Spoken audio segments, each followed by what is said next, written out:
সালাম আলাইকুম, শুভ সকাল। কেমন আছেন? আশা করি ভালো আছেন। তে একটা ব্যক্তি মা বাপেরে যদি ছেলেরা যদি ভালো না বাসে, তার বউয়েরাও কিন্তু ভালোবাসে না। কোনটা কেন?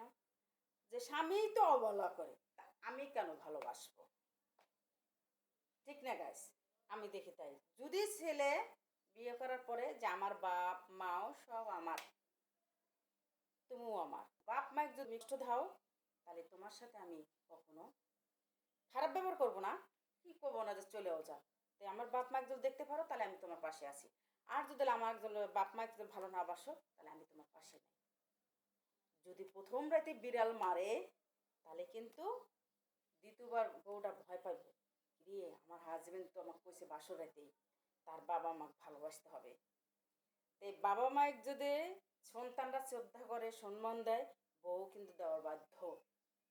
আর দেখবেন যদি সন্তান বইয়ের সামনে মায়ের সাথে এই মানে ভুন্ড ভুন্ড গাল দিয়ে বলে, তাহলে কিন্তু দেখবেন ওই বইয়ের পাওয়ার হয়ে যায় যে আমার স্বামীর কাছে আমি এই মায়ের কথা বাপের কথা আমি এই কথা কয়ে দেই, তাহলে আমার স্বামী মেনে নিব। কিন্তু এটা নিয়ম না রে ভাই। যদি বইয়ের গাল দিতে হয় ঘরের মধ্যে নিয়ে এসে বইয়ের গাল দাও, আর বাবা মায়েরকে যদি শাসন করতে হয় ফাঁকিলে করো।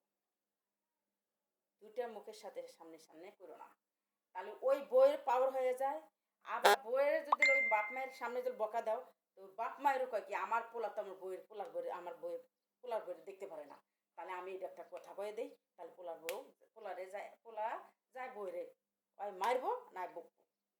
তে দুইটা জিনিসের বিচার করা হইতেছে, ওই বইয়ের আলাদা বাপ মায়েরও আলাদা।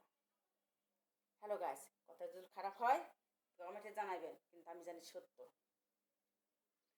বাপ মায়ের সামনে বইয়ের দুর্বল করলে না, মা বাপ সুযোগ পেয়ে গেল।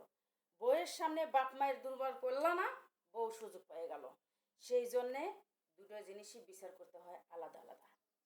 হ্যাঁ, তার মধ্যেও কথা আছে যে বইয়ের নামে মিথ্যা কথা করলো না বাপ মায়ের নামে মিথ্যা কথা বললো, দুটো মুখ এক জায়গায় করতে হয়। করে আগে প্রমাণটা সত্য করতে হবে যে এই কথাটা তুমি কইছো, বইয়েরও কবে যে এই কথাটা কি তুমি কইছো, তাহলে সত্য হলেও মিথ্যা হলেও ধরা যাইব, সত্য হলেও ধরা যাইব। আর যদি বাপ মা যদি সত্যি কথা কয়ে থাকে তো ওই বইয়ের সামনে কখনো মা বাপের শাসন করবে না। আর মা বাবাও যদি বইয়ের নামে এই তো কয়ে থাকে, ওই বইয়েরও কখনো বাপ মায়ের সামনে শাসন করবে না, ঘরের মধ্যে এসে শাসন করে তারপরে গা বিচার করবেন। যদি করেন এইভাবে, দেখবেন ওই সংসারে কোনো দিন ফাটন ধরবে না, আর সংসারে জ্ঞানদান থাকবে না। তো গাছ কথা যদি খারাপ হয়ে থাকে কমেন্টে দেখবেন, আর যদি ভালো হয়ে থাকে লাইক কমেন্ট শেয়ার দেবেন। তো আল্লাহ হাফেজ।